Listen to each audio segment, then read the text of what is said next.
Halito, Halito, Halito. What's happening, beloveds? How y'all doing? What's going on, Indians? Halito, Halito, Halito. What's happening, beloveds? How y'all doing? Okay. What's going on, Indians? Halito, Halito. One second, y'all.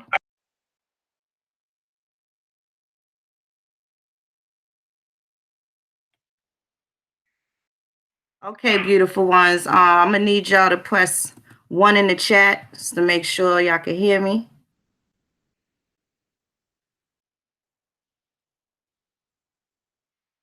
Press 1 in the chat. I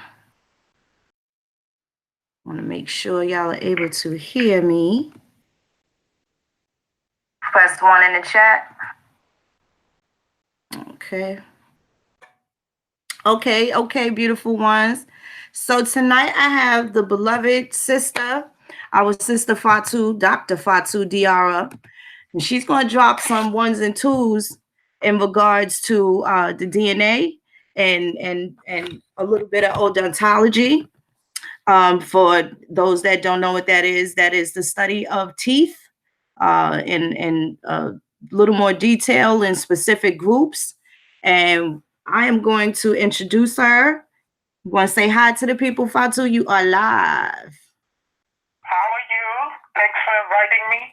I'm so happy that you are here. Very, very long overdue. I was just blown away with the work that you did, the piece that you did for Gabriel on the Rich Report. And I just knew that I had to have you here. I'm not the scientist, of course, but definitely there's some interesting things that I'm pretty certain that they will be able to get from you. And that's pretty much what I'm looking to do. And we got called it the best of both worlds, ladies and gentlemen, because we have a wonderful non-biased opinion, non-biased truth. Actually, it's not an opinion. This is actual truth. So I'm going to turn this over to Sister Fatou. Everybody in the chat, give her a nice warm welcome. This is Dr. Fatou Diarra. Well,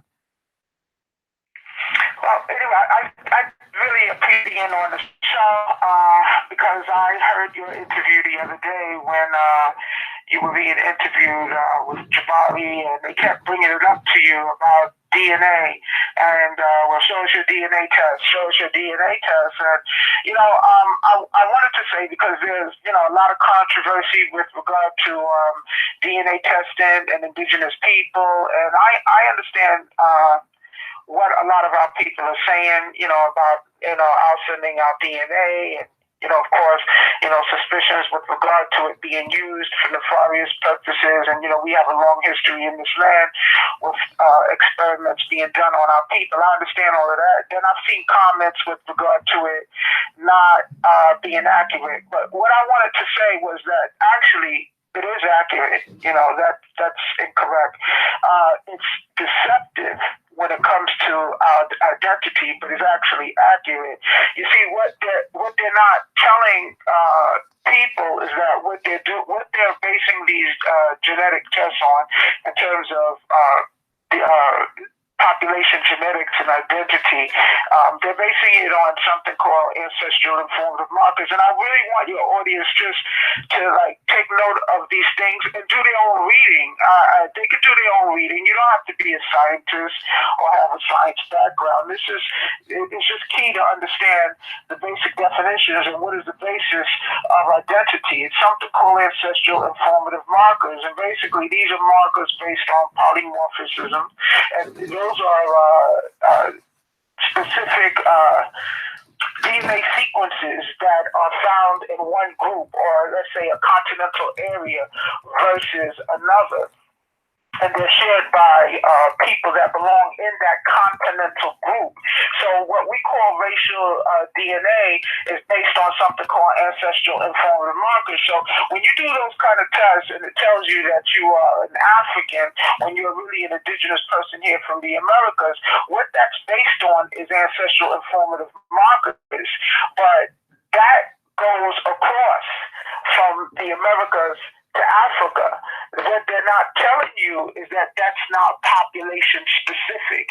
So when you test positive for African DNA, that doesn't mean you're a continental African. It just means that indigenous Americans share ancestral informative markers in common with Africans. The same way, if a Native American, meaning the Mongoloid descendants, take those tests, you will notice that a lot of times there's some difficulty with distinguishing their DNA from Asians, such as Chinese, Japanese, Koreans, and the reason why is because they share ancestral informative markers, also known as AIMs. But those are distinct populations. Yes, we know that the Mongoloid Native Americans have their origins and they have some distant ancestry with those populations, but they've been separated from them for some time. So that's very important to know.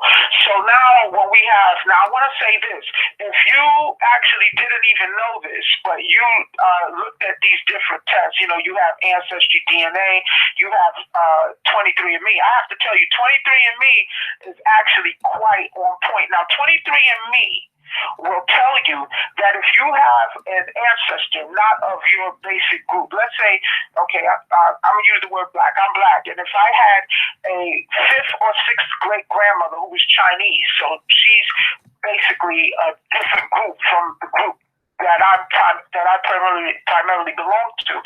According to 23andMe, after 5 generations, pretty much they're not able to pick up that DNA. It doesn't mean she's not in my ancestry, but they no longer can detect it.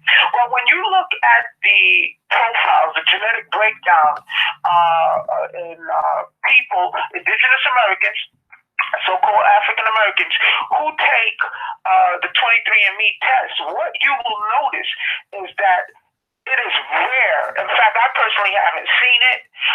It is rare to see anyone that does not have a tiny amount of either Native American, the Asiatic Native American DNA, and or Southeast Asian DNA.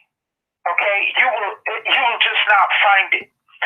You will not find it. Now that's very, very important, because if you didn't even understand the science behind it, and you really believe that any kind of so-called indigenous ancestry on our part was an outsider, we're basically a West African people, and we have an outside ancestor who just intermixed with us.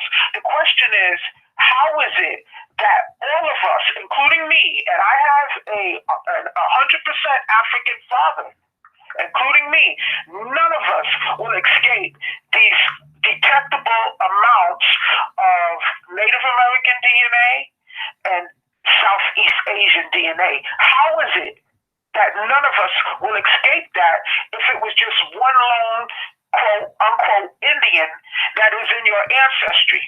Do you understand what I'm saying? Because according to 23andMe, after 5 generations, a pure-blooded person of another racial group, they no longer can be able to detect that.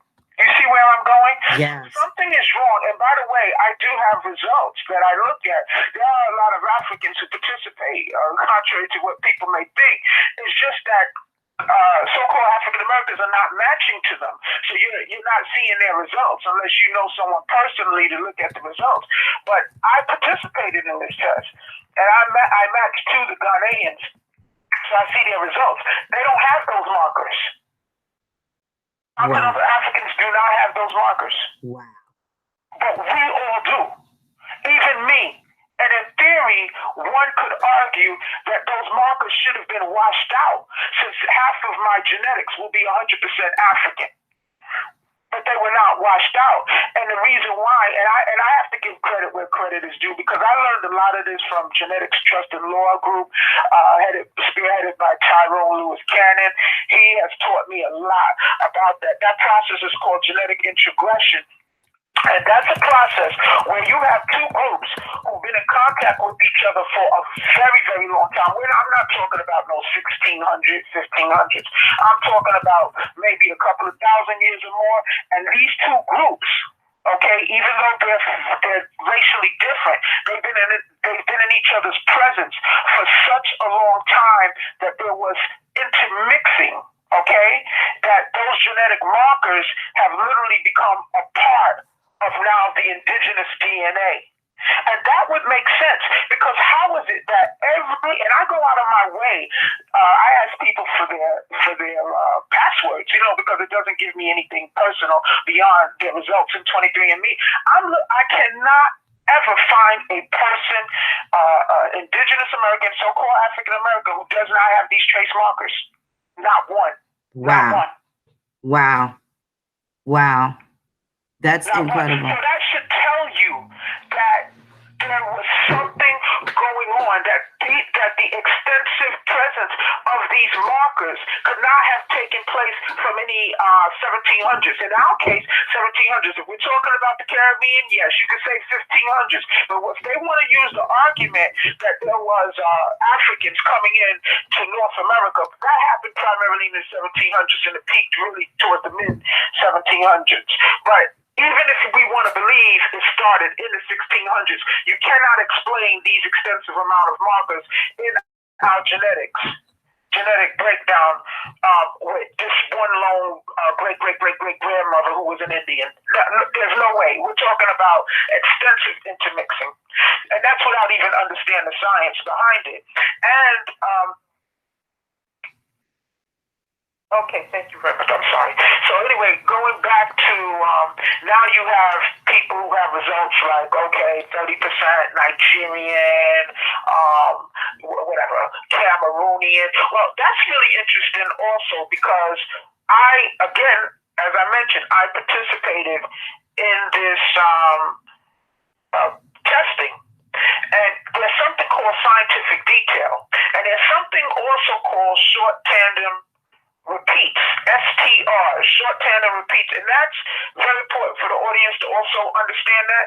Short tandem repeats is used in forensics, and what they don't tell you is that is far more specific for populations.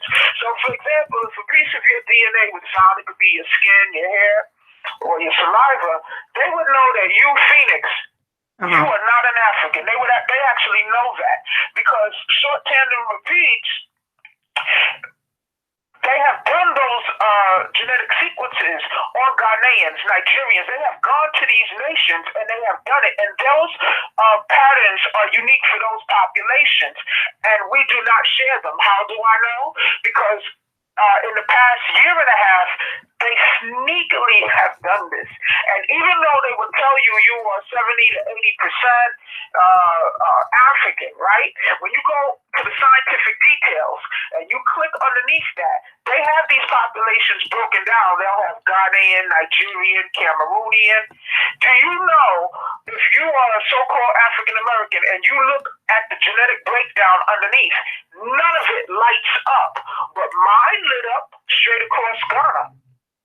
Straight across Ghana. So yes, it is very accurate. But then the question becomes, why weren't the African American so-called other ethnic groups lighting up underneath them? And why didn't anything else light up for me aside from Ghana? Now, here's another aspect. When you look at some of the results of some of the African Americans, they also have European. Actually, I'd say just about every so-called African American has European DNA. So, on average, many of us will have anywhere from 15, 11%. It varies from person to person.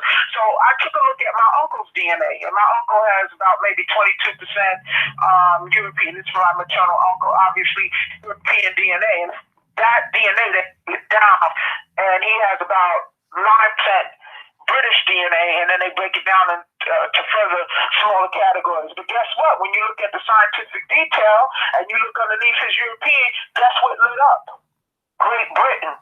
Wow. So you mean to tell me he's 70 to 80% African and not one nation lit up underneath him, but his 9% was able to signal off the United Kingdom category?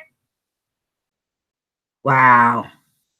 That's now, incredible. When I saw that, I started looking at everyone's DNA. I'm talking about friends, patients.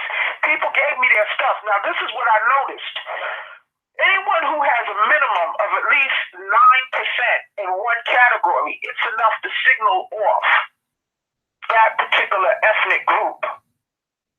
Now, I thought they said that majority of the slaves came from the Bight of Biafra, which is Nigeria.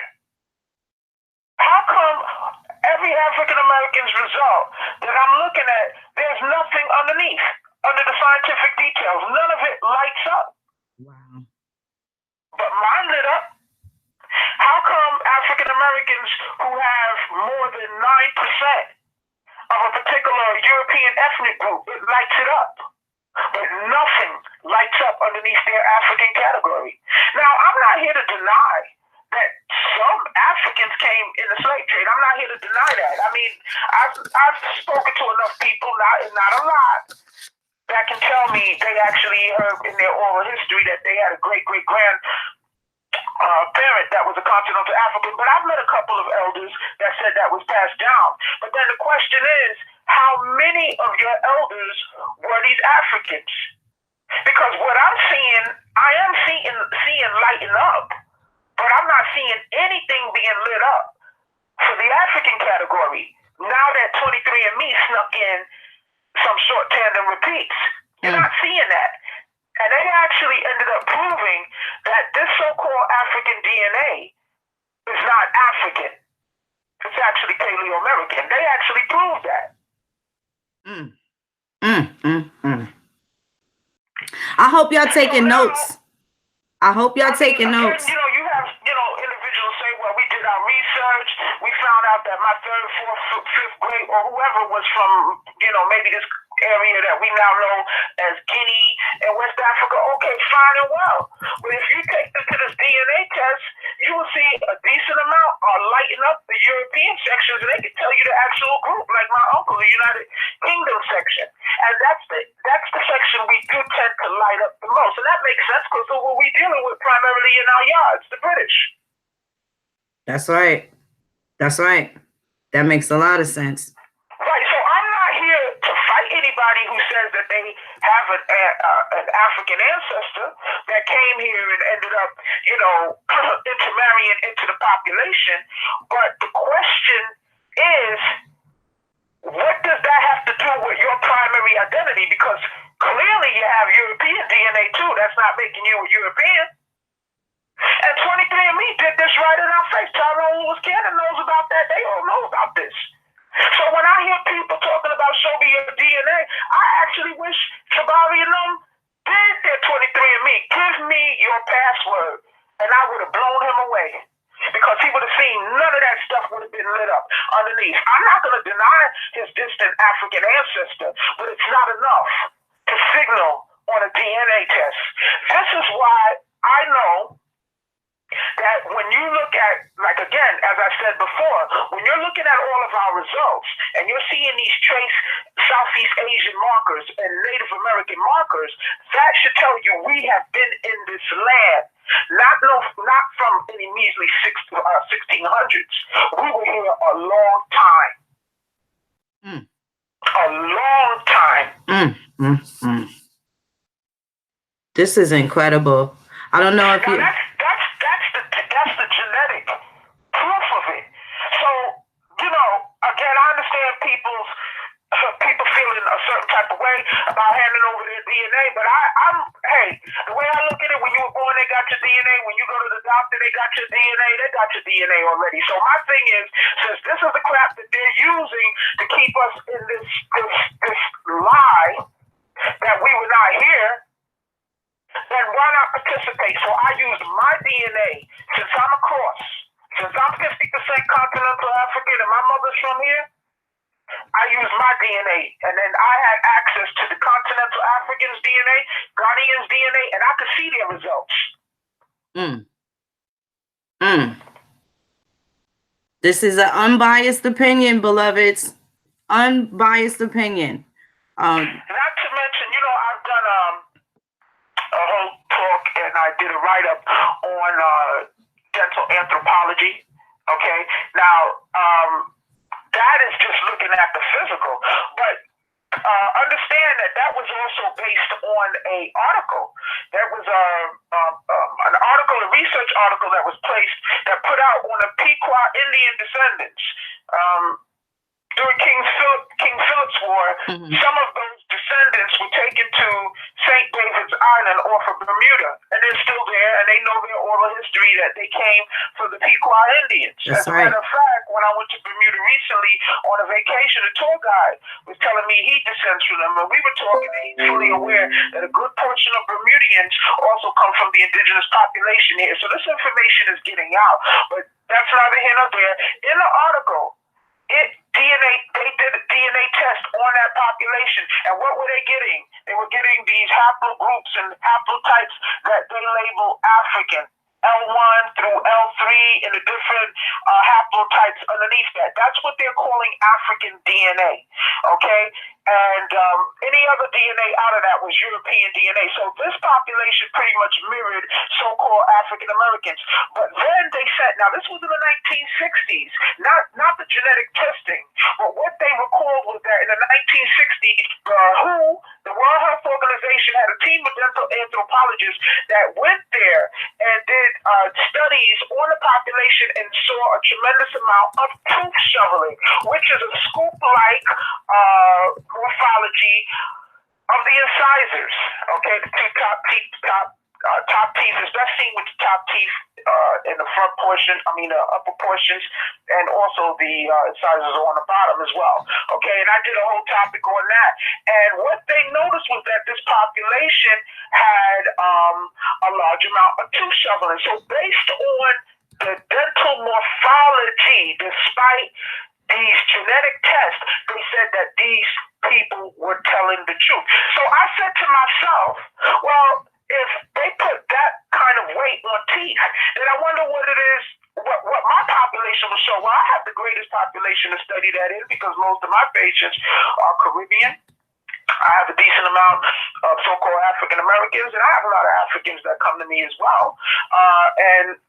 Make a very long story short, I would say the overwhelming majority is they have what we call oral tori.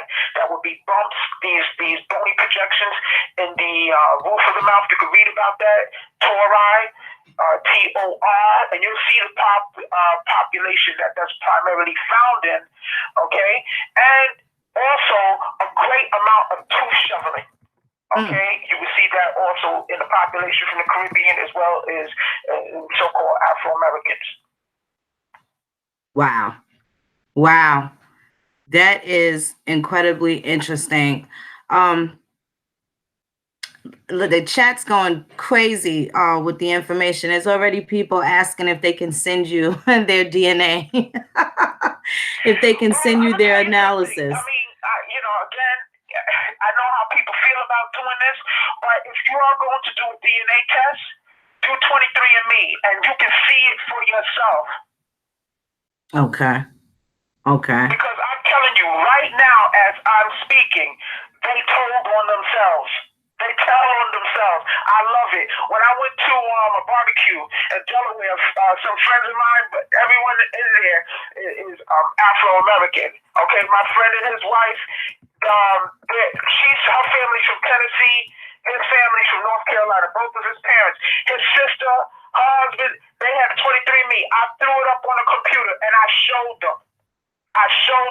Nothing lit up underneath the African when you look at the scientific details, but some of them lit up United Kingdom. How is it that your little bit of 9% DNA is lighting up United Kingdom, but your 80% African behind not lighting up Nigeria, not lighting up Senegal, not lighting up Cameroon, not lighting up none of that?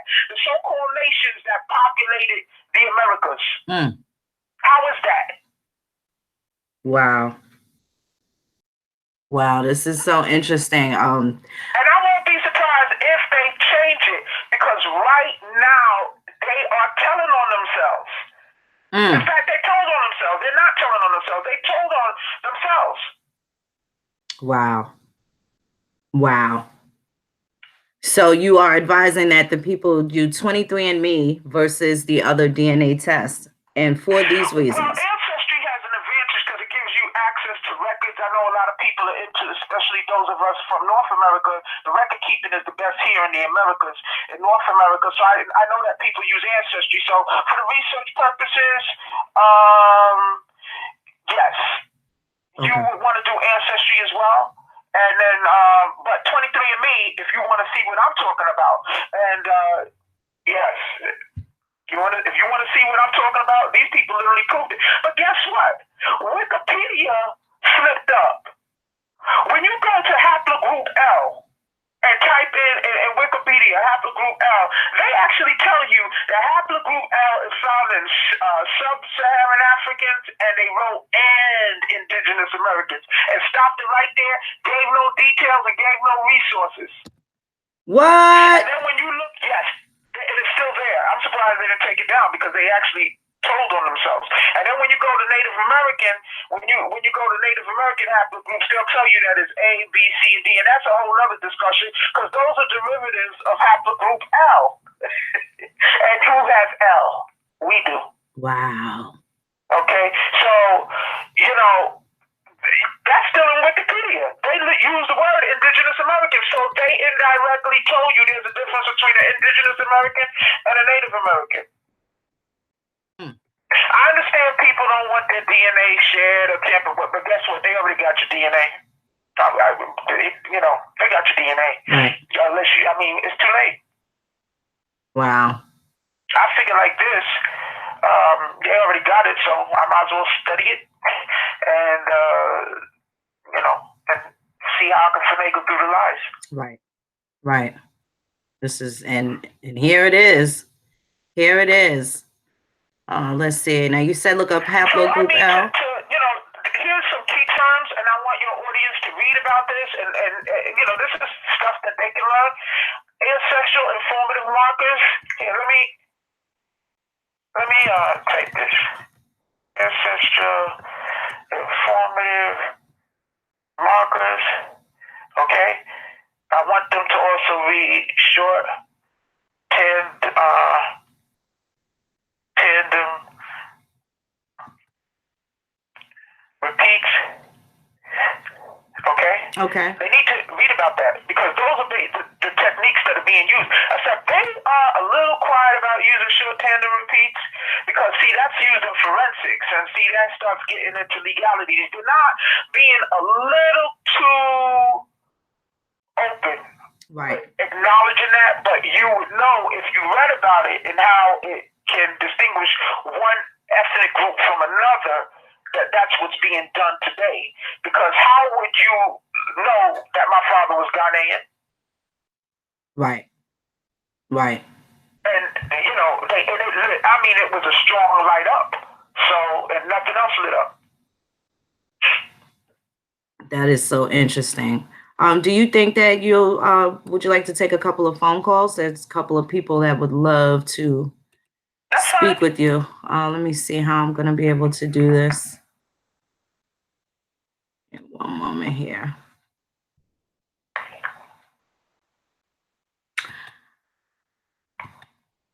You guys in the chat, you have any questions that you'd like to ask? I'm actually speaking with her through my phone, so well, I got an idea. Go ahead and call up. You got 480-744-2636. 480-744-2636 if you have any questions for our beloved sister. Hit the like button, family. Share this video. Share this video. Sister's pretty dope. Yeah, everybody pick your mouth up. Everybody's mouth is on the floor with this information. And she pretty much explained it pretty simply specifically about what's lighting up and what's not lighting up. So it's not the fact that it says it shows a presence of African ancestry. It's what they're not saying that proves that we're indigenous to the Americas. Is that correct, Fati? Yes, in other words, they're not telling you. They're telling you you're 70 to 80% or 80%, whatever, African. But then when you look underneath for the scientific details, from where? Right. But they're able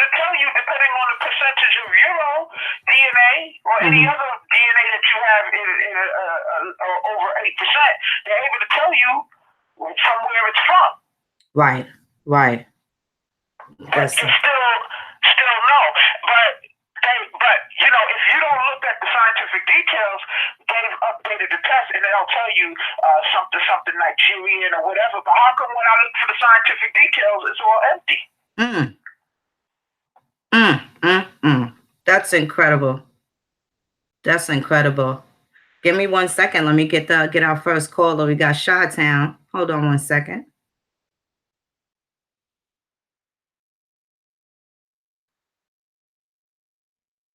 One moment, beloveds.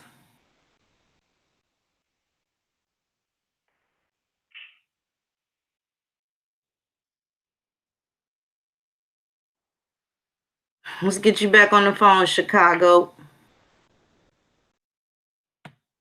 We got, beloveds, we're going to keep this down to 5 minutes. We're not going to tie up the doctor's time like that. Other people may have questions, and we want to make sure that everybody gets a chance. Halito, Chimachukma. Hello?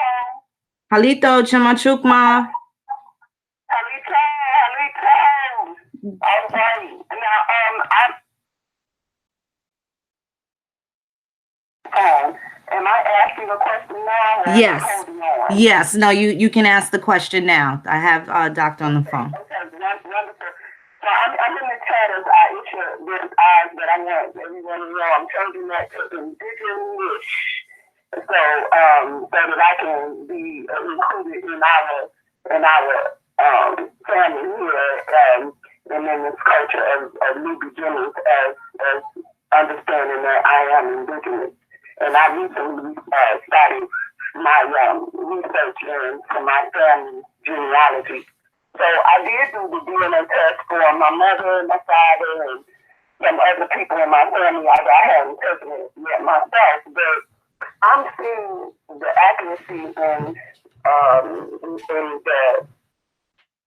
people who we are matching with and the consistency throughout the family.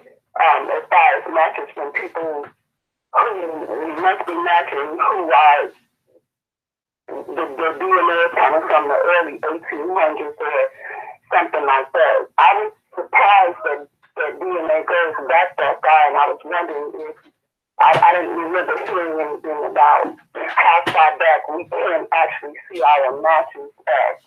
And then I also saw using Ancestry, search by surname and putting in brotherhood. I asked a question about brotherhood last night to you because I found matches coming from that family, and I wanted to know more about if you find yourself matching with some of, I think that would be considered a Native American, what we can do with that kind of information. So those are my questions. What can we do with the kinds of information we find with our shared matches, and just about how far back we can expect shared matches to go? I'm sorry, I didn't. There's a word that you're saying that I'm not understanding. How far back we can go? If there's a term you're using that was a little muffled, can you repeat that? Okay, that's how I'm saying. Okay, with the shared matches. So I'm wondering, okay, our shared matches. I hear what you're saying. Our shared matches. But how far we can expect to see DNA going back to shared matches. I'm seeing, like, I had a granddaughter I tested, and I'm seeing her matching people that I know that match is coming from someone in the early 1800s, and I thought that was probably unusual because that's almost 200 years of DNA that I'm seeing her to show a match with the family. No, the shared matches are actually they're accurate. They're accurate up to an extent. Like when you're dealing with up to third to the fourth, they're accurate. I've matched with people where we had like distant great grandfather from the late 1700s. Okay. That's yeah, that's accurate. Okay. What do you do with the kind of information that we can find? Like I understand. My understanding is that they say that some use a clause that has something to do with entertainment, meaning that if I see shared matches with people who are matching, the consistency I see is that they're matching with a particular family. In this case, the Chief Brotherhood's family. But I can't tell if that's because of them owning slaves and there was a slave, even if there was an indigenous person. I'm sure it is because we don't have shared matches with people that are coming from Africa. I haven't yet to see one. And I don't find that in my genealogy that I've done so far. But what can we do with that kind of information? Can we use that information to start to say, okay, obviously we're related to that family, and then even though I can't make the connection on paper, how can I use that information is what I'm trying to get. I'm gonna be honest with you. I don't know the answer to that question, but I know that Tyrone Lewis Cannon is working on some things, and even I'm not sure what he's working on, but there's individuals putting together some stuff. But I'm not sure too. That would help us to take our DNA matches and be able to use that information as a fact. Yes, I understand. I understand that Tyrone Lewis Cannon from Genetic Trust and Law, I understand he's working on a few things. Okay. That's interesting. What? I mean, I can tell you. I can tell you. I wanted to tell Sister Sue, I want to share my DNA results. I have like about 20 tests that I have or have access to, and if she's not familiar, I don't know if she has a person who has a DNA test that she can see and play with and look at how the share matches are looking and what you can see. But I want to invite you to my ancestry as a guest to see what my ancestry DNA shows. I would be glad to. Is this with 23andMe? No, my DNA is on Ancestry, yes, and I'd like to share with you too, but I also like to share, I heard when something when Sister Phoenix was on the show with Jabari, and I just wasn't sure if she had, I know she said that she hadn't done the DNA test, but since I have a DNA test, and if you're not going to do one, I'm going to invite her as well as you to be able to explore what that is to have that DNA on Ancestry and what it looks like to see shared matches and how you can play with those with that tool. To tell you the truth, you should also do 23andMe. Yeah, I do. Breaks it down right in your face. Breaks it down. I do intend to do that. Yes, you should. Interesting. You get the shared matches as well.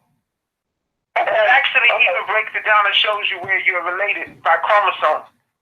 Okay. I don't know what 23andMe interface is like. I've never used it or seen anybody's DNA on that system. So I'm going to do that. I'm going to do 23andMe as soon as possible. Okay. Yeah, so I just want to say, thank you, and everybody out there that's doing this work. I'm really new at it, and the support system that's out there is just fantastic. It's very motivational, and I just appreciate you all. Well, we thank you very much. Thank you very much. Thank you. Thank you. Okay, beautiful ones. Good call in. You got those questions for Dr. Fatou. Now would be a good time, 480-744-2636. I see there's some questions in the chat. Why don't you call up and ask Dr. Fatou for yourself? You got 480-744-2636. So we have some people here in the chat, Fatou, and they are still, apprehensive. They still have their apprehensions regarding taking the DNA test. But she's already given you, Fatou has already given you some of beneficial, specifically through 23andMe, why you should at this point, the way that they have the things set up, and using the short tandem repeats. I hope you guys are writing this down. If not,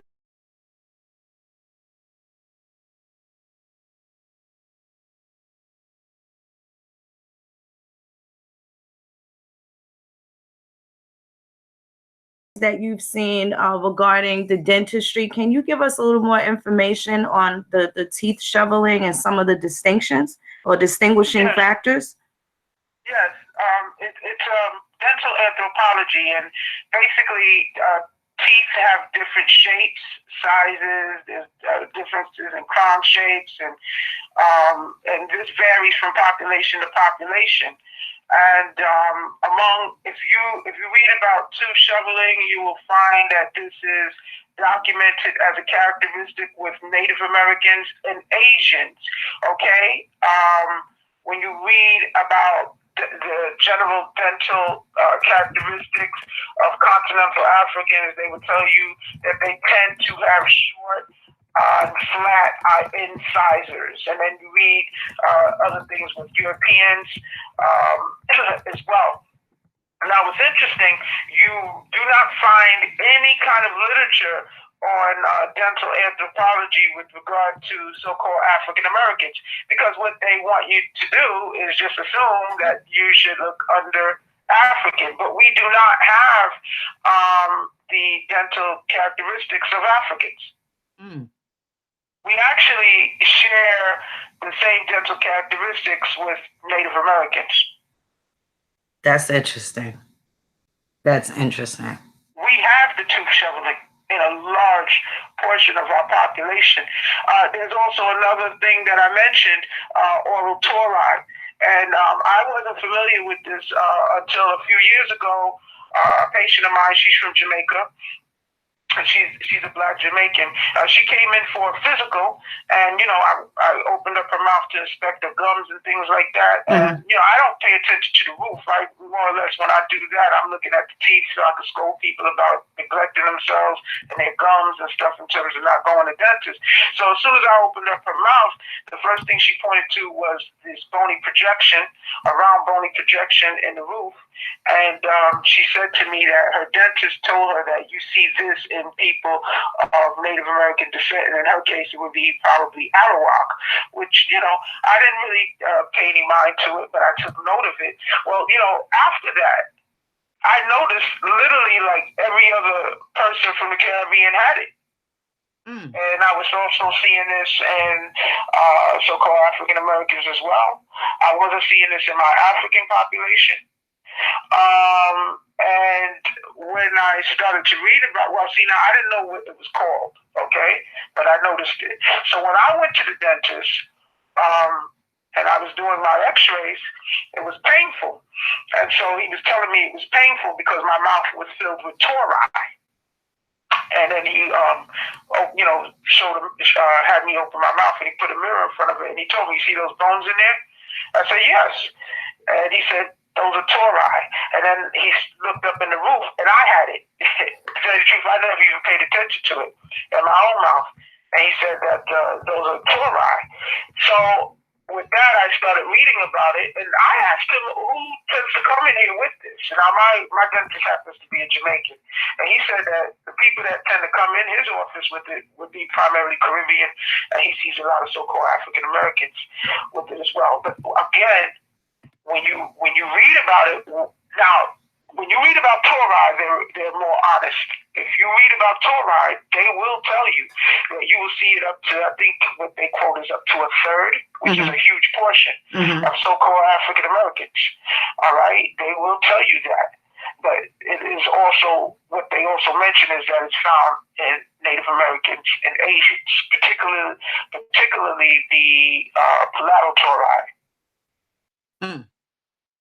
That's interesting. That's interesting. The tori in the roof. I mean, it's, this is just, my observations. The people from the Caribbean and the Latinos from the Caribbean, they have the round type.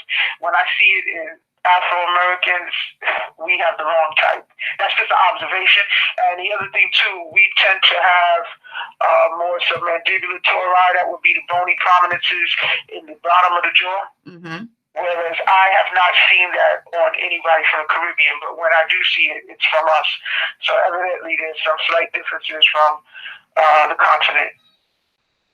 Wow. Tori, let me write that because somebody's asking. Yes, somebody's in the chat asking.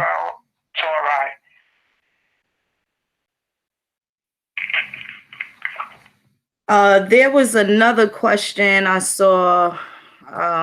What was it about? RH? Chad Murdoch, ask a question again. And I'll ask her. One moment. There's a phone call.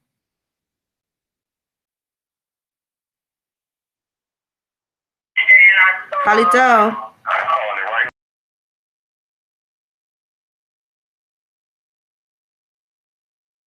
Halito, you got to mute your phone. Okay, so I did have a caller. Not sure what happened. I tried to merge the call. Okay, there they are again. One moment.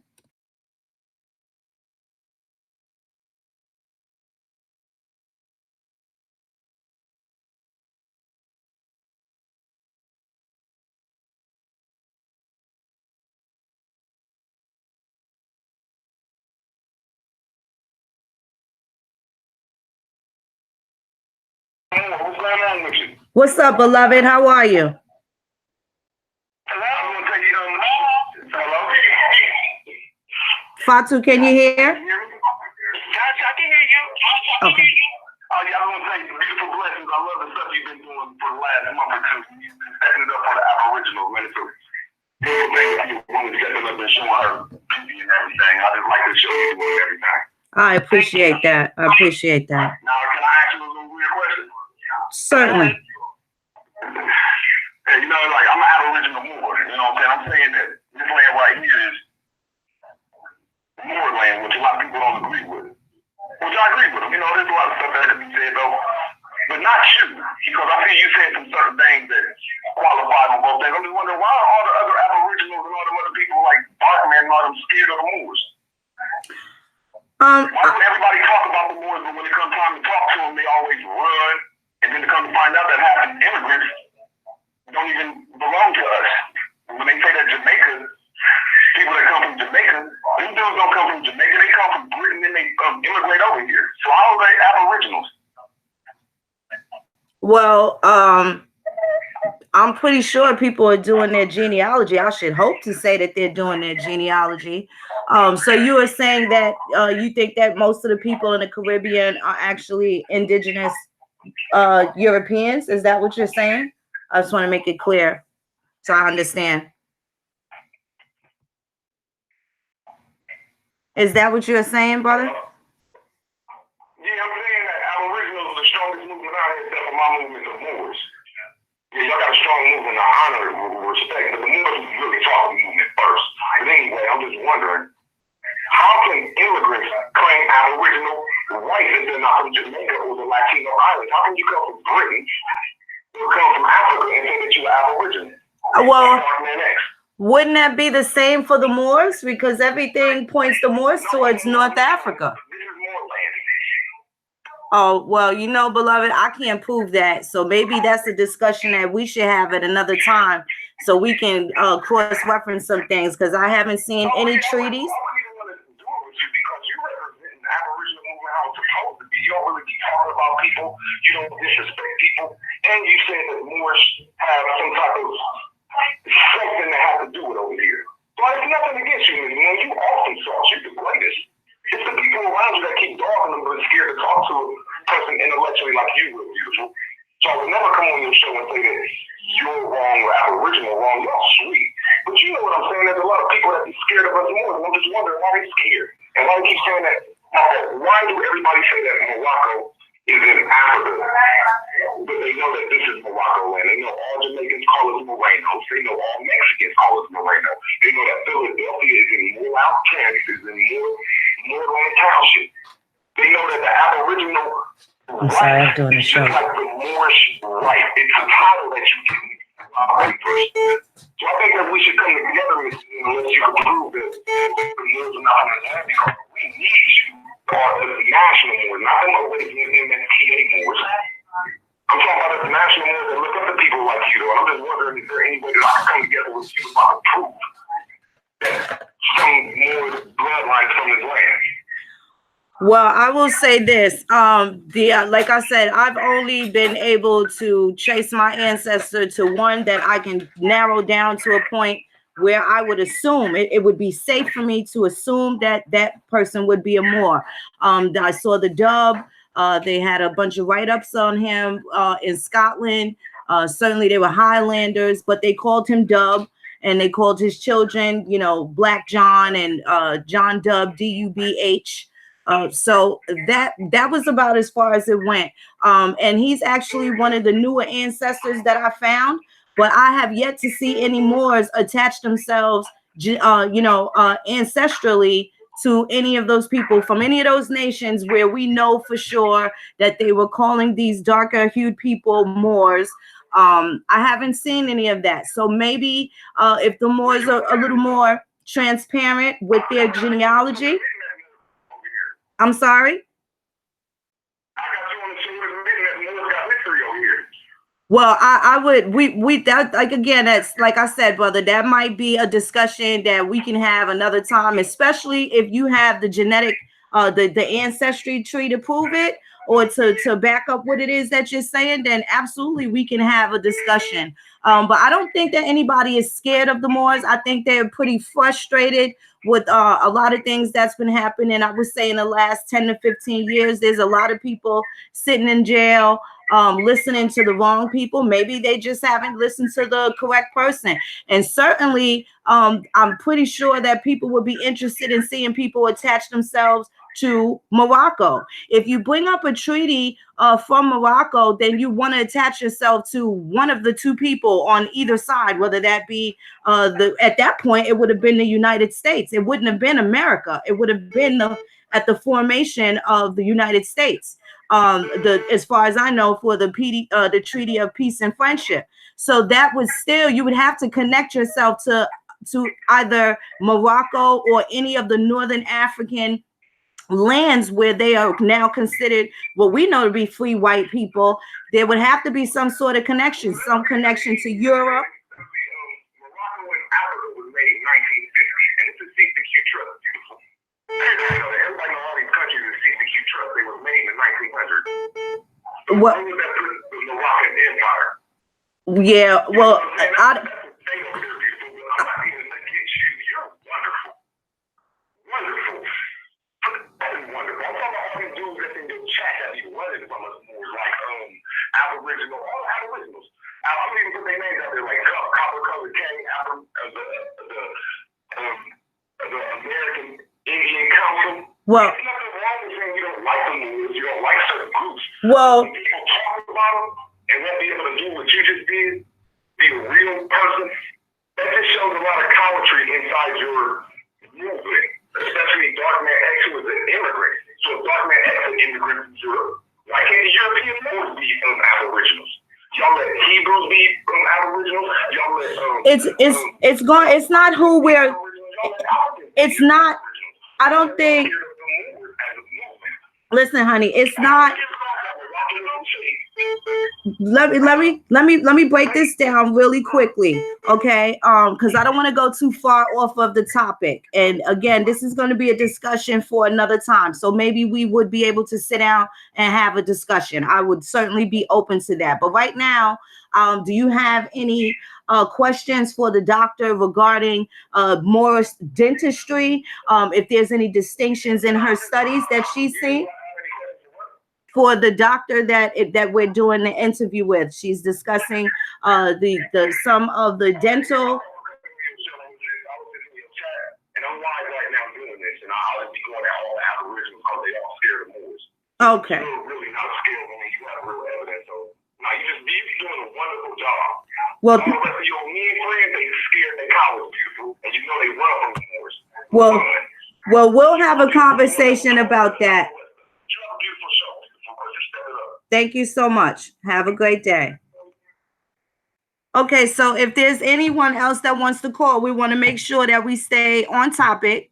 Okay. I don't want to be rude to anybody, but we're going to narrow this down to 5 minutes. So if anyone else has a particular question for this doctor who is extending her time, her information, and teaching us about what she's found in her studies in regards to the science, let's just stick to that. Okay. So if you have a question, the more you want to call up, ask if there's any things, distinctions between Moroccans and maybe sub-Saharan African ancestry and American Indian ancestry in regards to that. Let's stick to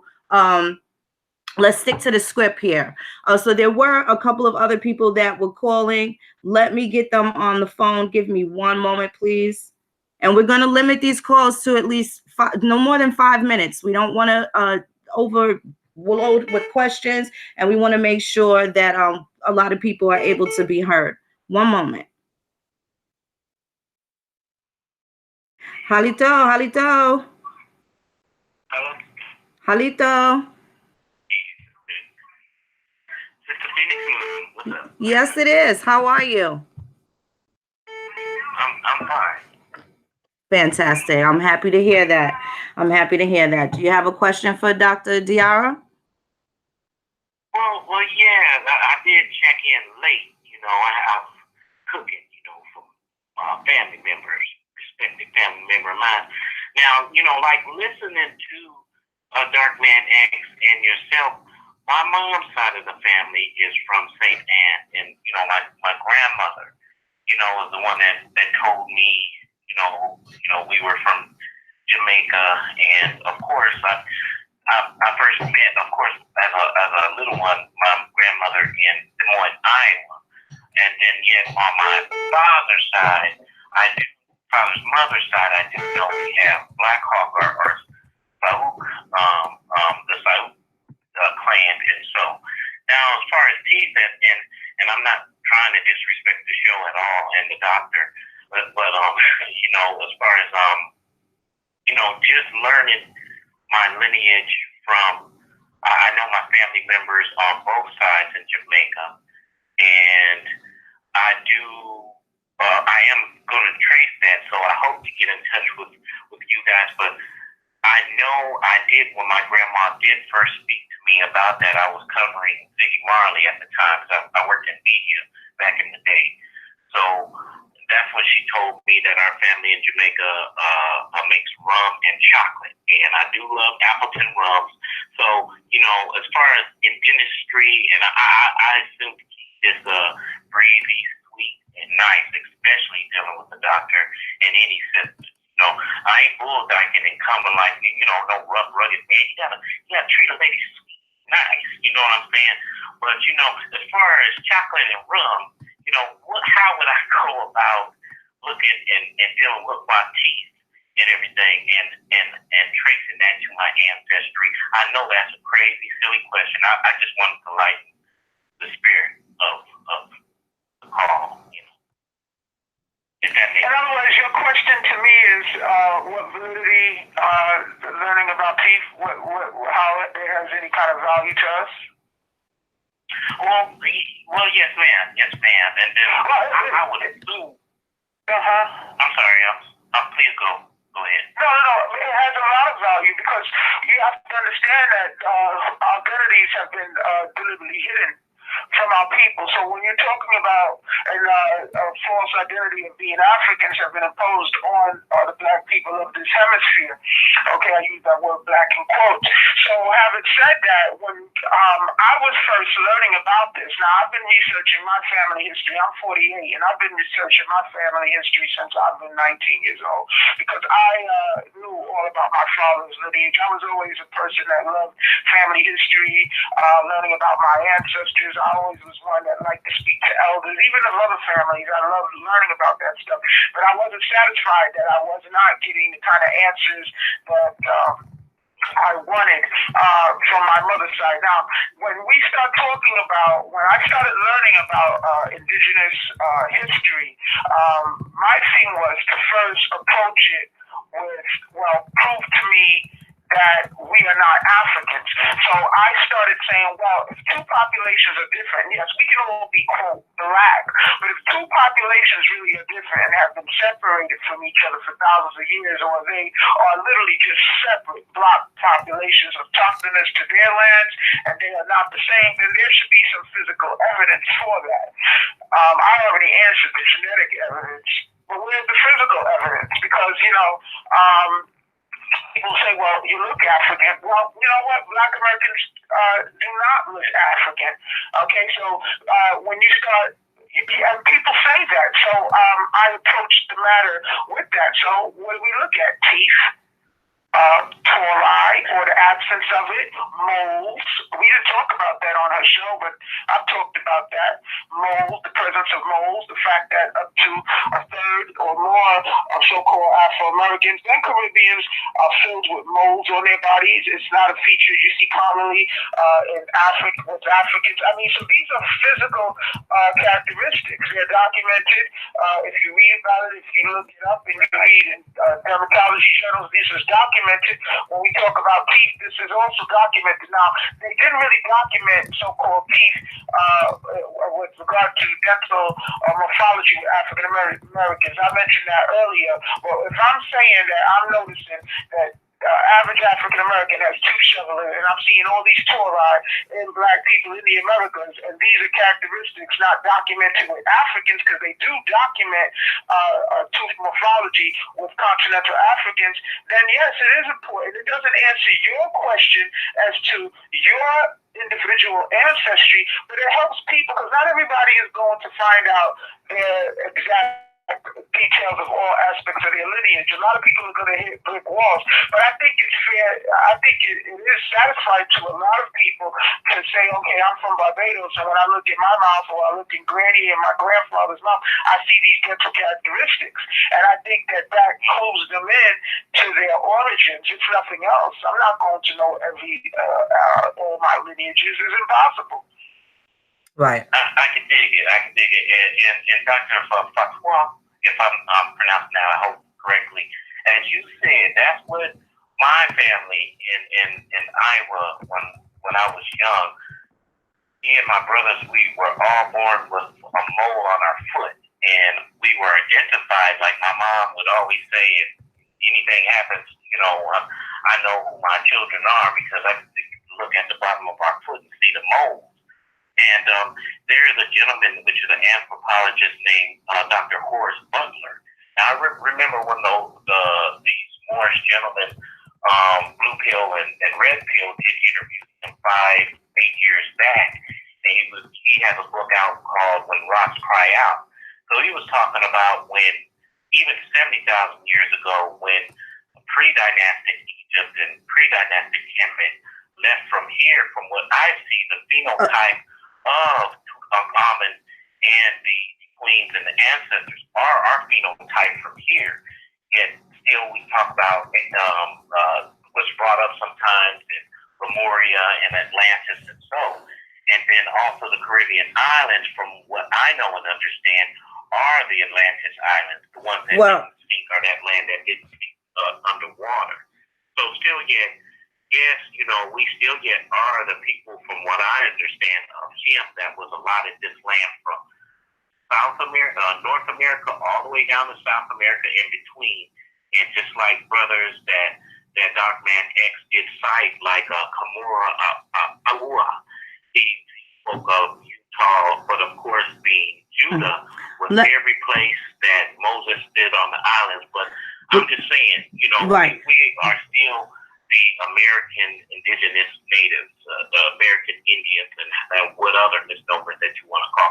So I come in love and come in peace, and thank you for your studies. I have to be 50, by the way, and besides being around Dr. Ben, Dr. Leonard Jeffries, Dr. Yusuf Yakinen, and all of them back in the day, and used to bring them to their speaking events, American media. I rode around with the president and Hillary Clinton and stuff like that. So I got a background too. But now I know from meeting and hearing of Sister Phoenix Moon and Dark Man X that this is the right deal, because I've been through it all. I've been straight through it all, and I've been studying. their laws in the Vatican jurisdiction that of the Moorish blood. Right. When the Moors controlled the Vatican, and so like that, and sent them over here. Right. Horace Butler talks about that in his book, When Rocks Cry Out. So I love your information, and I thank you so much for what you bring us, and respect and honor to Sister Phoenix Moon too. Thank you very much. Okay, you have a great day. Thank you so much, beloved.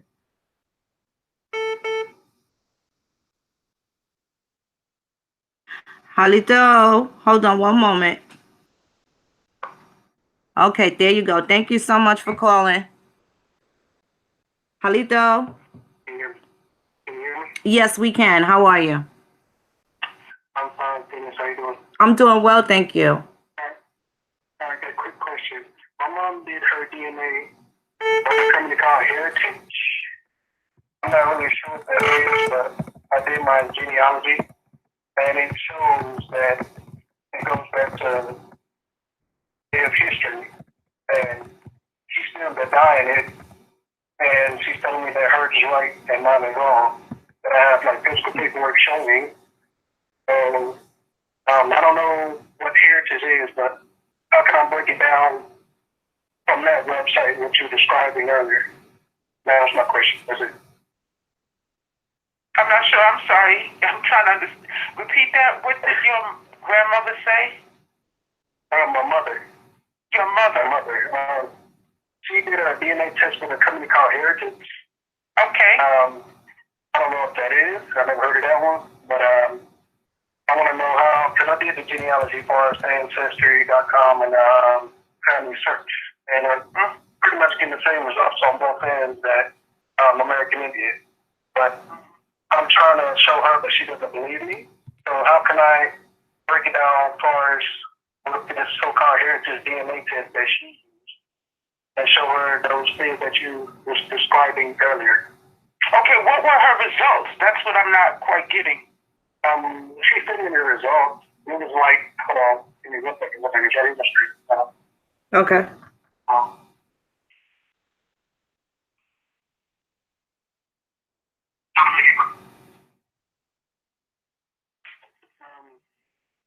Hers was, this is West African, 51%, Nigerian, 32.1%, West African, 11.6%, and Sierra Leone, 7.3%, East African, 14.5%, Kenya, 14.5%, Central Africa, 3.5%, Central Africa, 3.4%, European, 16.7%, Northwest Europe, 16.7%, Irish, Scottish, and Wales, 16.7%, Asian, 3.1%, West Asian, 3.1%, West Asian, I don't know if that was the difference, but it says 3.1 again, and it says at the very bottom, the last one, American, 1.3. You hear me? Yes, I heard you. If your mother submitted those results, if she submitted her DNA to 23andMe, and they would put all of that down, and then you looked at the scientific results for that same evidence from Nigerian, all of that would show up empty if she's from North America. Unless she really has ancestry, like myself, from those areas. Well, we don't, because my grandmother's from Ohio, my granddaddy's from Alabama. And when I did the thing, I came up as a lady that got kidnapped by the Sunni tribe. But I couldn't say the name of her tribe in Ohio because they went back and forth from Virginia to Ohio. And my grandma even said we own land up there in Ohio, and they have a historic marker saying that where she grew up at and where her whole family side is buried at. They had a plot up there, and we used to own that land. Now all of a sudden it just disappeared overnight, and that's all I got. That's all my family was giving me. My grandma's dead. All I have nothing is my mother. Okay. My granddad is dead too. Oh, okay. I mean, the results are just basically what I would expect from an indigenous American over here. Basically, they're documented haplogroup L, and the rest is garbage. Kenya. No, what they did was ancestral formative markers in a nutshell, which indigenous people and Africans share ancestral formative markers, which just markers, nothing else. But then when you start breaking it down, they share nothing else. If you put the short tandem repeats on it, she's not going to show any of that. And the fact that she had 1.3% Native American, again, that's consistent all the way around what I'm talking about. The only thing is that with 23andMe, they will actually show the markers if they're under 1%. They'll show 0.5, whereas with Ancestry, it'll show up as 0. That's why 23andMe is, you can actually see it. So should I buy one for her or email the 23andMe? Yes, if you're interested in it and you seem interested in it, 23andMe. So you can see, and when you look at the results and you see scientific details, click right underneath that, and you'll see where that Nigerian and all that lovely DNA is. 0. Right, appreciate it. That's all I wanted to say, because my grandma now, you're not from Africa, we've been here, we already been here. Of course.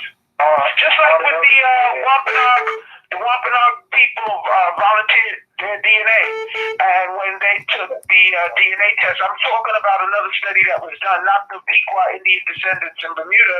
The Wampanoag tribe also participated in the DNA studies, and aside from European DNA, they also ended up with these same haplogroups from haplogroup L, and it was a particular group of them that all claimed descent from one common Wampanoag woman going back generations, and all of them had the same mitochondrial DNA. So that's how accurate the oral history was, and that was an mitochondrial DNA L3. So the people here had the haplogroups under L. Interesting. We had L, but we're not African. Yeah, my grandma even said that. She's like, we're not from Africa. My granddaddy even said that. My whole family, his side is from Alabama, and they got the river named after my great-great-grandmother there. Her name is Coast, and they have the Coast River. What right there was Cherokee and Cree Indian. So ain't nobody gonna name themselves after a river if they're not from there. That's right. People make that flyer. That's right. We never been to Africa, never heard of anything body from Africa, so I don't know what that stuff is. I mean, listen, you can even just let's throw science all in the garbage. Let's just throw science. I mean, you mean to tell me if you just read American history, and according to American history, whatever small imports came into the land, they came primarily in the 1700s. Let's just say 1700. Okay? So you mean to tell me from 1700, black folk from Arkansas to Florida to Georgia to West Virginia, we all just started eating raccoon, possum stew, barbecuing, and dipping chicken and flour and frying it all the same. None of this was done in Africa. Let's just use common sense. Exactly. We just all started cooking similarly, uniquely to ourselves. You mean that style of cooking? But just spread across. I'm sorry, you go. No, I was saying, so our style of cooking and cuisine, which is unique to this land, we just started doing this. We just jumped off these boats from Africa. Someone came up with the idea to cook a certain kind of way. Exactly. And we just started doing this in all these states. Exactly. And I touched something in my pound, so you tell me we hop right off the boat. Know how to work a land, but it's 4 times. Right. It doesn't make no sense. So, everybody's great-grandmother was a midwife. You know, everybody's grandmother, great-grandmother knew how to go to the land and do things. We just hopped off boats and we just all know how to do that. You can speak to people from Mississippi. You can speak to elders from Virginia. See, one thing that I did from youth, I spoke to elders. Okay, I know that, you know, a lot of people got caught up into the whole pro-Africa thing. But the mistake the mistake that I never made, number one, I never had a fantasy view of Africa because my father is one. So I did not have those kind of unrealistic, idealistic views of Africa. That's number one. Number two, the mistake that I did not make, that a lot of people made, was they dismissed their elders here in Americas when they were caught up because their elders could not tell them anything about Africa. They dismissed those elders that could have given them information. The other thing too was that I did not dismiss anything that the elders told me, even though I must admit sometimes it was wrong. I don't want to hear all of the details. I realized later on, even the boring details was a form of social anthropology because it was telling me patterns of behavior. The fact that Aunt Lucy, who was born in 1883, the fact that she owned land, the fact that she had that level of respect in the family and in the neighborhood, that was a form of social anthropology because African women did not have that kind of clout. Right. Interesting. Okay, so these were things that I was noticing, but I mean I wasn't able to put it together at the time, but eventually it all came together. Right. Okay. I think that's my problem. But yes. When I was doing my genealogy, I actually found a section in Alabama when I was researching my granddad's where it says this lady that was working on that cotton plantation, as they call it, that the lady's mother was from Africa, and they wrote it down on the census record. But everybody else in that area was from Alabama. So I'm pretty sure if you're from anywhere else, they would put it down, and they actually did. But people still, oh no, that's not, we all from Africa. They just put hers down as African. But if they put everybody down, if they were all neighbors, if they was from Africa, you understand what I'm saying? I think I said it too fast, but I'm sorry. Yeah, I think you said it kind of quickly also. Can you type the question in the chat and I'll get back to it so I can answer this next phone call?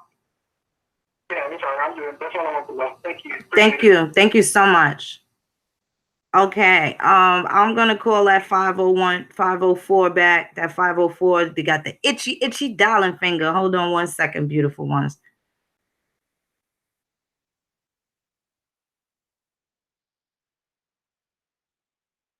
One moment.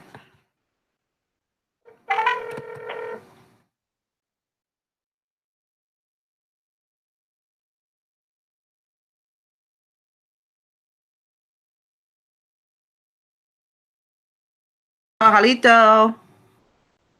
Hi, how you doing? I am doing well. You called me back. Yes.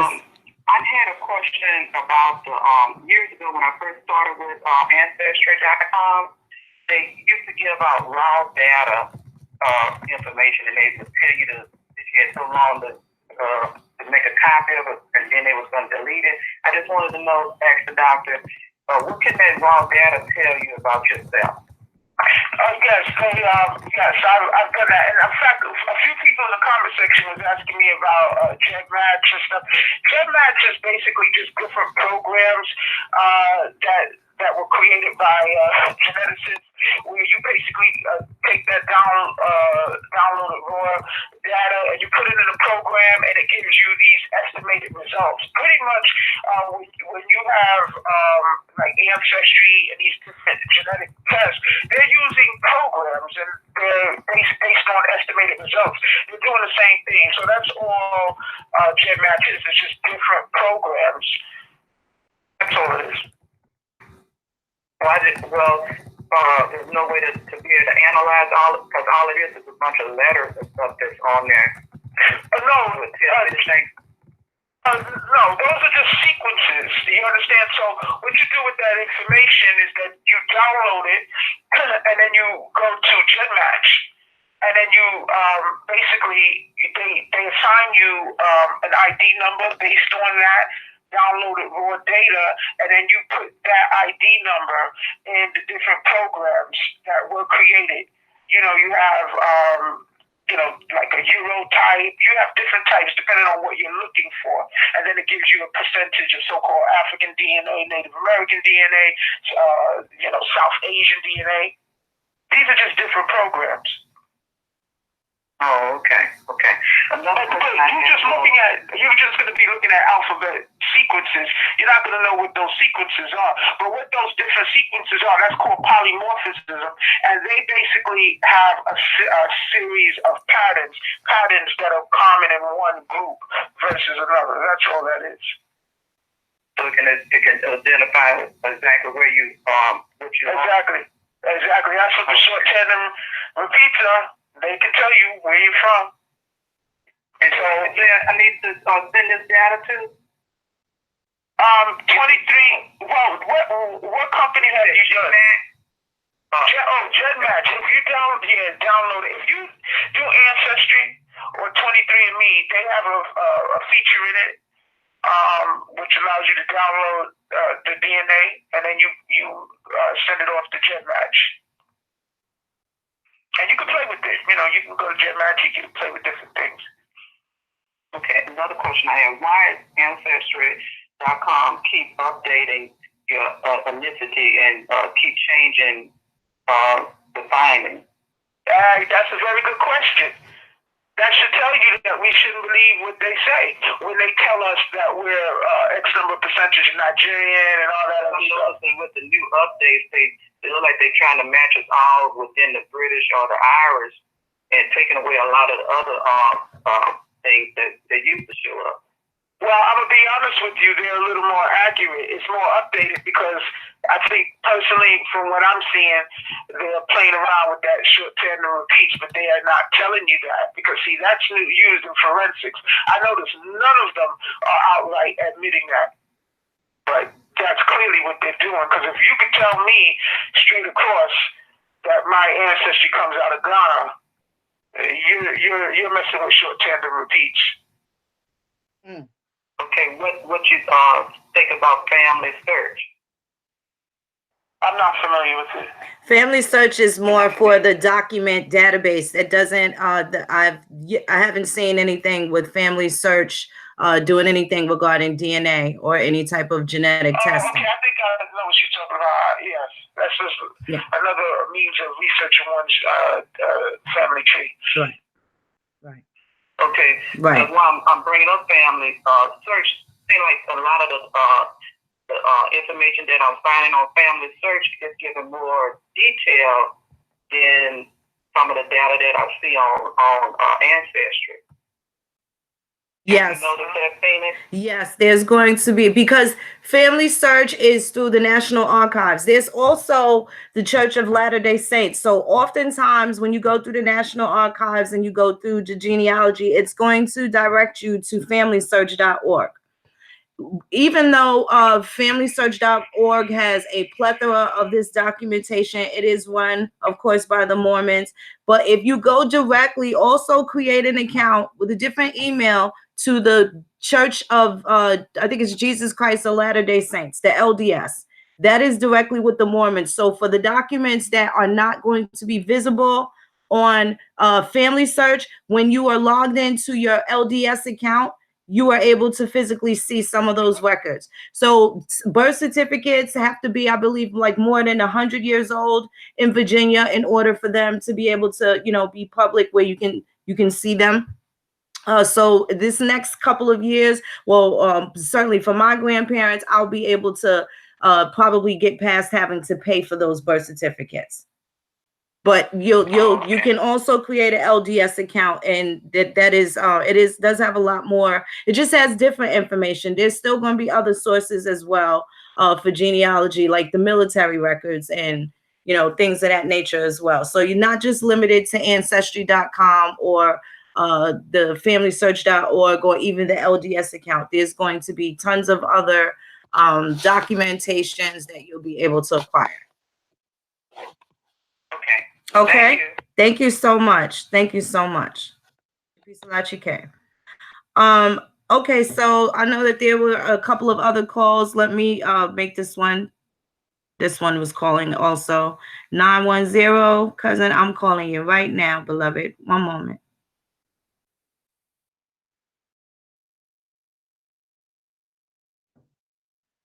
Okay, yeah, ladies and gentlemen, let's keep these calls down to 5 minutes. And also, we want to make sure that we stay relative to the subject, and that is DNA and dentistry distinctions for American Indians and, Hello. of course, West Africans. Halito Wengapo, cousin, how are you? Blessings.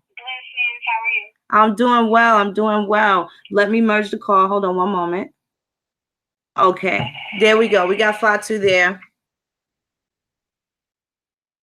Halito, Hello. are you still there, Fatou? Yes, I'm here. Okay. Okay, you had a question? Thank you for your time. I just had a quick question. It's dentistry related. Since I was a small child, anytime I had X-ray, the dentist would, make a big deal about it because I was absolutely born without wisdom teeth, and I was just wondering what further knowledge you had of that, because the only thing I know is it's very rare, and other than that, I don't know much. Okay. To be honest with you, I never read anything with regard to absence of wisdom teeth and indigenous people. Okay. Yeah. Okay. Alrighty then. Thank you then. Thank you for your time. Thank you, Phoenix. Oh, you're welcome. Okay. Thank you so much. Okay. We have another call. Bye.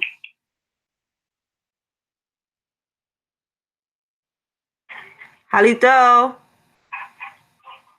Peace, Phoenix. Peace and love, beloved. How are you? I'm doing all right. This is Kelly B. I really had a comment. I don't want to hijack your whole show. Mm-hmm. I'm a Morris American, and I need y'all to stop listening to a lot of these YouTube Moors that don't know what they be talking about. And I don't know what experience y'all had with Moors previously, but I see a real big misunderstanding and a misconception of what Moors are really about. Okay. And with that, I don't want to hold up too much of your time. We can speak later about it. I'm connected with Anagi, Neppy, Anu, the whole crew. I'm connected with all of them. But I just wanted to put that out there. That's it. Okay. And respect to the chat, respect to the panel. I love everything you're doing. And that's it. Thank you. Okay. Let me make this clear. We're gonna have to save all that other stuff for another time. Okay, that's not what we're gonna do.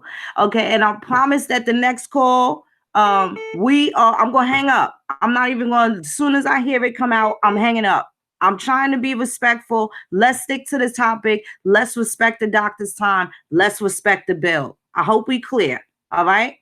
I'm not gonna be so nice. One moment, doctor. Halito. What's up? What's up, beloved? Hey, beloved, how are you? And I'm trying to get in with the doctor. Yeah, she's there. She's there. You there, Fatou? Yes, I'm right here. Okay, wonderful. All right. Well, my question is, right, I have maybe like a little question dealing with the anthropological perspective. Mm-hmm. One, I would like to know, if we were to reference anthropology, would we be classified under Negroid studies or Australoid studies? Because they're liars, we would be classified under Negroid and African. But you see, when you start looking for anthropological studies on so-called African Americans, there's a paucity of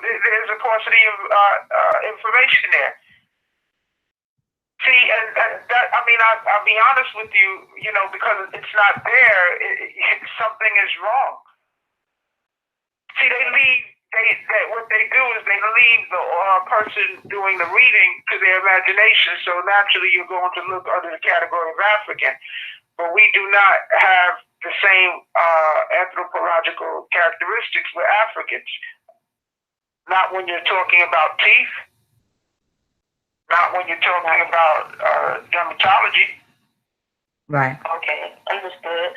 And I have another question about feet, right? It may be weird, but I got different feet from most so-called African Americans. Like, I have my second toe, like it's kind of longer than my mine too. Like real my mother. Yes. Right. So I got it from I don't know. Obviously, I just recently found it on my grandmother's side in Ireland, and I went to go see her sister, and when her sister saw me, was like, "Oh my God, she got our feet." And online, I saw like a couple of South American Indians with the same toe. So I was wondering, those play a part in like the study of us. Yes. Yes. That see again. There's that kind of observation. I've noticed it too with regard to your feet. It gets tricky because again, when you start looking for our people's unique characteristics, the data is not really there. But again, based on what I've observed, some of us have that long second toe. You do not see that with Africans. I haven't seen Africans with long second toes. I have it because I have mainly my mother's feet, and my mother has that. And my grandmother, I believe, she had that. And the other thing too, when you look up characteristics of Native Americans, yes, we look different from them because they're primarily Asiatic, but we also share certain features with them as well. You see, because there was ancient mixing, it doesn't mean it was a lot, okay? But it occurred. So we share features with them, and they share features with us. They didn't just get here; they've been here for some time. Right. We were here first, but we share features with them. Now I've seen people take pictures of the Asiatic Native Americans, the Mongoloids, and put them up against. I'm sure you've seen this all the time. You see Apache next to Singer James Brown, and different ones. Of our people, and they put it. Well, there's a reason we resemble because we shared bloodlines. It doesn't have to be a lot. It was just done over a long period of time. So yes, when you look at characteristics of Native Americans and you start seeing things like second long toes or tall lines, shoveling, see, they mentioned all of that. We have it now. Yeah, I'm on the show right now. I got Dr. Fatou Diarra on there. Did they get it from us? Or did we get it from them? And I'm using it to action. I don't know.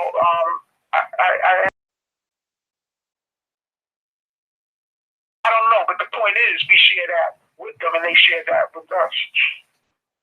Yeah, that's very much true because I know there was different ways of the Mongoloid invasion, even in South America, some different types of Mongoloids that some of we found in the bushes and the Negro, the Paleo-American Indians, or little Negroes. We found more outside, like more civilized territory. So, right. I know they were us with them for a while. I'm not really buying anything like that. Right. I have one more. This is about food. What about food allergies? Food allergies different things to ancestry, or is that like a environmental factor? Like, I be wondering, like, why some people allergic to seafood? I come from seafood cultures on both sides, and I'm like, like, that's a little tricky. That's a little tricky too. I think a lot of the food allergies that we're looking at today is rooted in a lot of contamination and things just being unnatural. That's my personal feeling about that. One thing I could tell you, we're more prone to alcoholism than people from the continent, and one could argue, I mean, that has its roots also in the fact that we intermingled with our Native American brethren from the West, because we know that's a weakness, but that's also a weakness for us. That's why you see all these liquor stores all throughout our neighborhood. That's right. And it was... They studied us more than we studied ourselves, but I saw that growing up between two sides of my family, that I saw that my mother's side had that weakness for liquor, whereas my father's side didn't. Now, you will hear all kind of arguments where they came out of, because everybody was a slave to people who don't read history. They came out of slavery, so, they were depressed and that. No, I could tell they had a draw to liquor. Even the ones that were not heavy drinkers, they had to exercise much more effort and restraint from going to it. I saw all of that growing up. I feel that because it's like every day, everybody drink. Most people drink, especially the men, the working men over at the field, they drink every day. Like they gotta have a bottle of rum every day. They don't get drunk, but most of them they get a bottle of rum every day. And I realize I feel that's just probably wrong. You don't get drunk, but it's like rum is something that is real embedded in the culture. Like they gotta have it every day. You know, it's never they get drink. It's the last day. And I'm seeing in documentation how they document the early act folly and you know with the words and it's the documents how they process the sugar into rum and molasses and that's why it became so powerful. So yeah, I really the sugar and alcoholism is really us. Okay, so yeah, that was really my question. Thank you very much. Thank you so much, Shawty. Thank you so much. I know one thing for sure about the American Indians and the penchant for alcohol. We manufactured moonshine, corn liquor. These are we were bootleggers. These are some of the things that our people cultivated. Most of the recipes for a lot of these liquors they came from the Americas. Certainly you have had, you know, a lot of Europeans have now began to cultivate spirits. Cognac may just have been an indigenous liquor, just now known as cognac for all we know. A lot of people like the Hennessy. I know I like the Hennessy. I like tequila too. So, but yeah, definitely the alcohol, the penchant for alcoholism.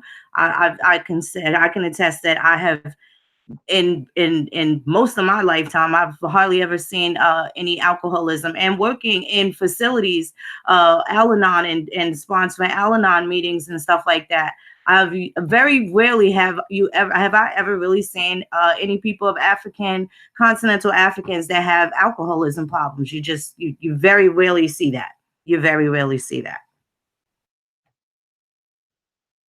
You really see it. It's not a weakness. It's not because they don't drink. It's not a weakness. Right. Okay, we did have another call. Give me 1 second. I will call that person back. Get you back on the phone. Let me see. And that was from Tennessee. One moment, Tennessee. I'll get you on the phone. Kentucky bourbon, isn't that something? Yeah, bourbon's pretty good. Bourbon's pretty good. One moment, let me connect this call.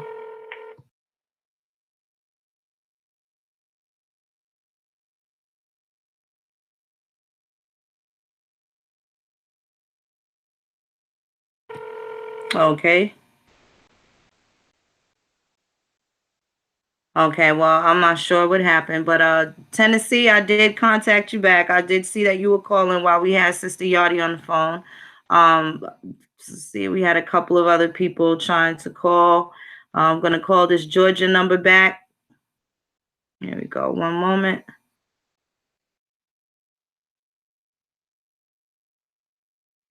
One moment, Sister Fatou. Chad Murdoch, stop picking on me, please. What would he like to know? Give me 1 second, Fatou.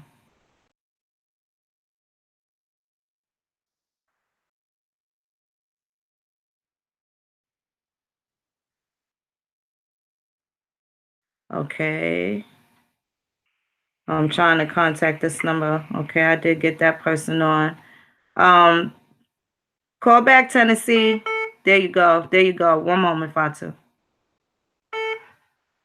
Halito. Hello. Halito, beloved, how are you? All right. First of all, what you all doing, just so necessary, critical. I'm calling from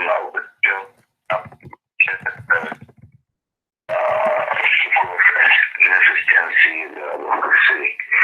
But I'd like to ask the question. You know, I'm just beginning to become familiar with the DNA testing, and I've been kind of doing a lot of study. I haven't really begun to do myself. But let me ask a question about out of those tests, what percentage or what do they show a percentage of old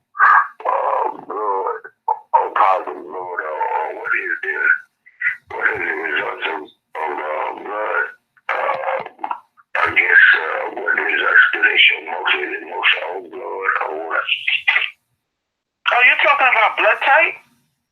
Yeah, I did say blood type, yeah. No, the genetic DNA test for populations, it's not, it has nothing to do with blood type. Okay, no blood type. So No, it's showing the racial and ethnic breakdown of one's DNA. Okay. Now, how old are these tests? What is who are the longest tested this company? I mean, from my readings, it seems this has been done since 2000. I forgot the name of the original company, and then they sold out. I mean, that could be Googled. Oh, okay. Yeah, okay. So, now you were saying Dr. recommending that out of these different, I don't know how many different ones it is. You recommend what is it? 1, 2, 3. What is it? 1, 2, 3 meal? 23andMe. I recommend 23andMe because it's it actually, they told me, I hate to say this, but they told on themselves when you go to the scientific details. And if you're an African American, it's going to show absolutely nothing for the major West African groups and East African groups that they have listed underneath. And also it breaks down your ethnic DNA down to very small numbers that are not reported with Ancestry. And it's the patterns that I noticed when it comes to our population here in America that I took note. You know, so even if someone has 0.5 or 0.75 Native American or 0.5 Southeast Asian DNA, the point is that everyone has it. Nobody escapes it, and that's noteworthy. Whereas when you look at the results of continental Africans, it will be 100%.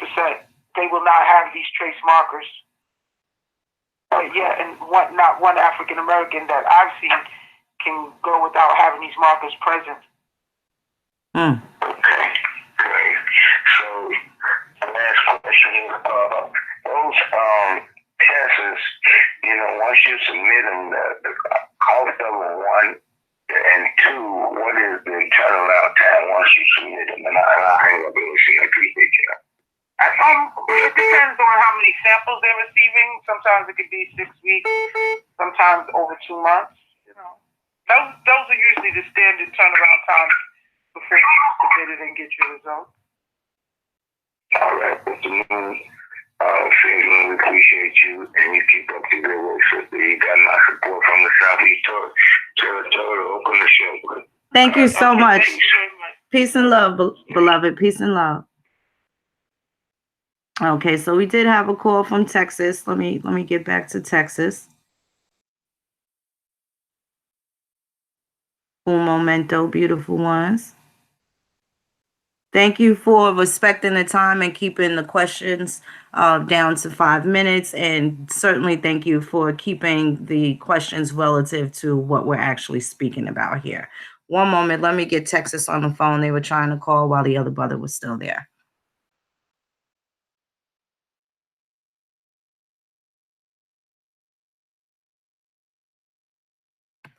Halito. Oh, peace. I have a question for the doctor. Okay. How y'all are doing? Doing well. You did answer. Thank you. You did answer one of my questions regarding the GEDmatch testing. Site. So I just wanted to ask a question. I did do the Ancestry and .com some years ago, and again, they changed it up. But when I sent my results over to my heritage DNA, kind of got some of the similar results, but they actually gave me some results about South American Amazonian. Up in my DNA, and I always trying to, because I do my genealogy as well, and I'm trying to figure out, how could that that trace pop up. They had in their database, they just had access to those particular individuals' DNA. That's all. In their database. Okay. So, and they did come up with I do have some ancestry with the Mediterranean area, and when I went to the doctor, I have this it's an anemia. It's called alpha-thalassemia that I was diagnosed with,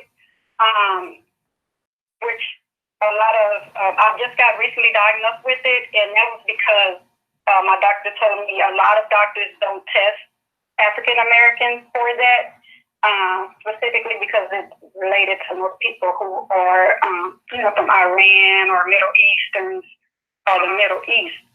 And what they do is they'll just tell you, oh, you're anemic because you have iron deficiency. So they don't even test you for that. So I just want to let a lot of people know too, if they're telling you that and they do an iron study and it comes back normal, so have them test you for it. Because I almost, died with having my child because of that, because they put me in an iron overload because they kept telling me I need iron. And so that's what I wanted to get out too. And that part of my marker of the Middle East did come up in my DNA test as well. So that's what I wanted to do. I was just wondering, because I wasn't that familiar with my heritage and their markers. Oh, okay. Well, thank you all for your questions. Oh, you're welcome.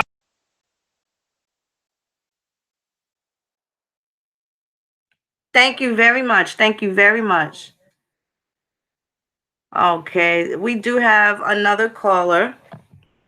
Actually, we have about 10 minutes left. Why don't we wrap this up? I'm actually not going to take any more calls right now. Fatou, I want to just thank you so much for being here and having the patience. You see, we get a lot of traffic over here, and not all of it is able to stay in the same lane that we are in, unfortunately. But I appreciate your patience and definitely for giving your time to put out this information to our people. I really do appreciate you.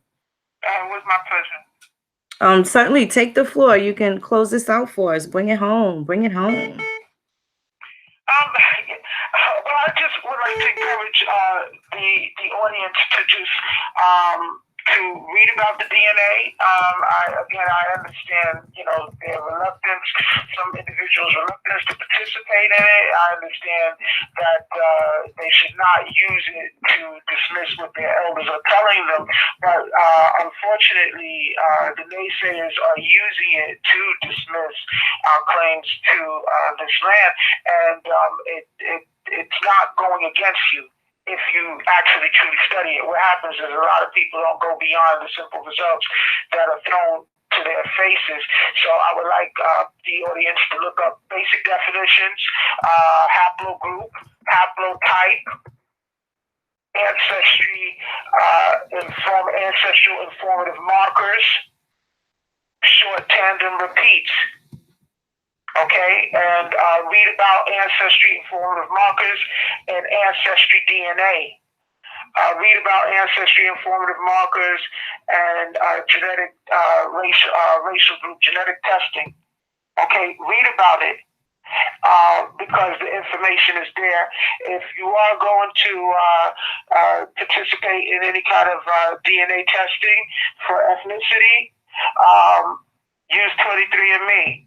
I beg you to do it, and also you'll see the results of people that you will match to. I've bought kits for family members. I have people give me access to their results with their ID numbers and usernames. So I look at results all the time.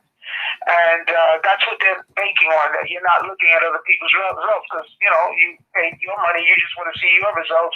You just want to see your percentage African, whatever it is. But they're not banking on the fact that you're going to look at the science behind it. Right. Read the science behind it. You don't have to be a scientist. I'm still learning. Right, right. Okay, ladies and gentlemen, well, you've certainly heard it here first. Yeah, I want to apologize for the distractions. It's certainly not the time or the place for that. But certainly, if you brothers want to have a discussion, a respectful discussion, and if you can stick to the topic, then email me at 1492 Phoenix. Maybe there is going to be maybe there is a great need to have a conversation about some of those beefs and gripes. But the primary focus here is always going to be the so-called African Americans, and they ain't Africans at all. Okay, and we're going to stick to that, American Indians, and we'll stick to America. We're going to stick to the land. So if you're going to come with Morocco, my suggestion is you have your Moroccan ancestors. Then there's nothing no one can tell you in that aspect. If you are saying that you are more, you have to have some sort of history and consanguinity and relativity attachments to those specific people. And that seems to be pretty fair. Okay, that's just being fair. And if not, then it's probably just always going to be considered an ideology, and that doesn't bring much fruit. It certainly is not going to. There's nothing here, nothing in that area that I could say applies to me or predominates my American Indian ancestry. That's pretty much all I could say about that. So it's not going to be, any dragging me off the land to any other places for that matter. But tomorrow we have Johnny Aborigine here, and I can't wait. I'm so excited. We're gonna talk about some of the things he's got going on. He's been a pioneer putting this work in for a very long time. I'm very excited about that.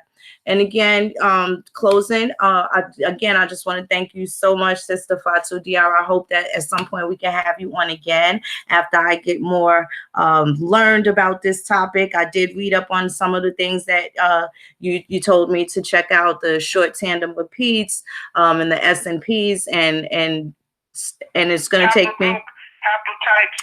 Yes. Learn these basic definitions. Yes. That's all you need to know. Haplogroups, haplotypes.